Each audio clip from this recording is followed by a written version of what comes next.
Hey, I'm Alexander White, and today I've got a really super quick tip for you, which is in the vein of the compression videos that I've been doing recently, but this one's using distortion as compression. It's really easy to do. So if we check out in Luna here, I have a snare drum. Let's have a quick listen to that snare drum. Okay, so it's a snare drum, it has a little crescendo.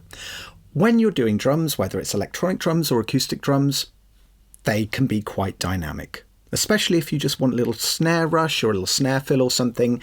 It sounds cool to have them having various dynamics. Of course, sometimes when you're trying to fit something into the mix, you'll find that bits are too loud or too quiet. You know, the snare fill just goes too big. Sometimes compression doesn't feel like the right answer. You'll put a compressor on, you'll try it out, and you'll think, well, okay, I'm not sure. So let's use distortion as compression instead. And what's so cool about this is it does two things. Firstly, it compresses the audio, but then it adds like a little bit of mojo, a little bit of interest and excitement to the signal without sounding too much like you've done anything to it. So let's just go and load up a little 1073 emulation.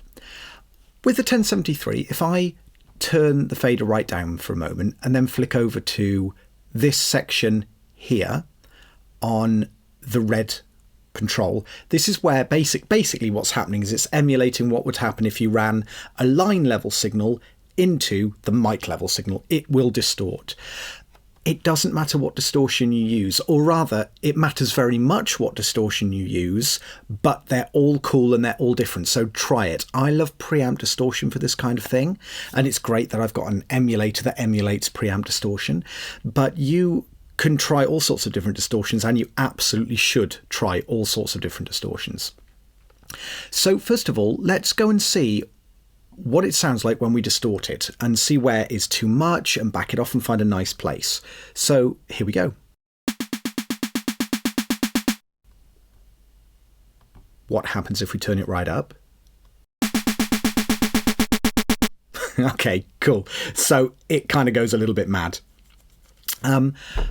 If we roll it back to about 30 and just double check that. All right, that sounds pretty transparent. Let's switch the 1073 off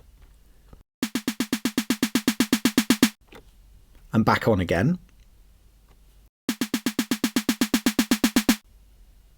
It sounds pretty much the same. But watch what happens when I export this audio file. So what we'll do is we'll go here, make sure that I've got my snare track selected here, which I have got. Got snare, named it snare, that's smart. Go to real-time mixdown just so we can hear it happen. Here we go. Cool. Now let's drag that snare file back into our session and just put it right next to our previous snare track. I'm pretty sure you can see the difference straight away. So if we just make sure we can expand these files so we can really see everything. So look at this section of the original audio file. You can see how it's getting louder. Now there will be two things that will do to your mix. First of all, it will be harder to mix because it's louder, so it will be jumping out the speakers and probably starting to squash other things. Over here, not only is it controlled, so it won't actually start to step in front of other instruments, but also it means you can actually get more headroom out of your mix. Headroom being kind of how loud you can get all your tracks before they start to stamp over each other. And then finally, how loud you can actually get your final mix. Now, if I turn the 1073 off, I'm actually going to remove it entirely from the plugin chain. So all we're hearing is the raw audio from both things. This is the original, followed by the new one. Do you see how they sound almost the same, and yet we can visually see the second one is really compressed, and yet it's done it really transparently? So absolutely go and try this. It's such a cool little tip. It's just a quick tip, but my gosh, I love using distortion for controlling levels, because when you get that point, when you just find that edge of distortion where you're thinking, I can't really hear it, it will be doing something just to control that instrument. It's not just for drums. It works brilliantly on drums, but it works so well on so many things. Let's just take one more listen. And then this. That is so cool. Give it a shot, try it in your mixes, try putting distortion instead of compression and just see how it sounds. And do what I've done here. Put a little bit of distortion on, then bounce that file back in and actually compare it and look at it and see how much compression you're actually getting with distortion without ever hearing it, and it's staying really natural as if you haven't even done anything.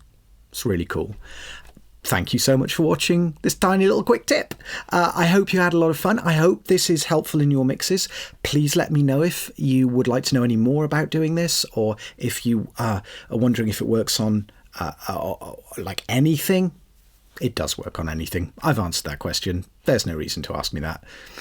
Anyway, I hope you have a great time and catch you on another video very soon. Thank you for watching.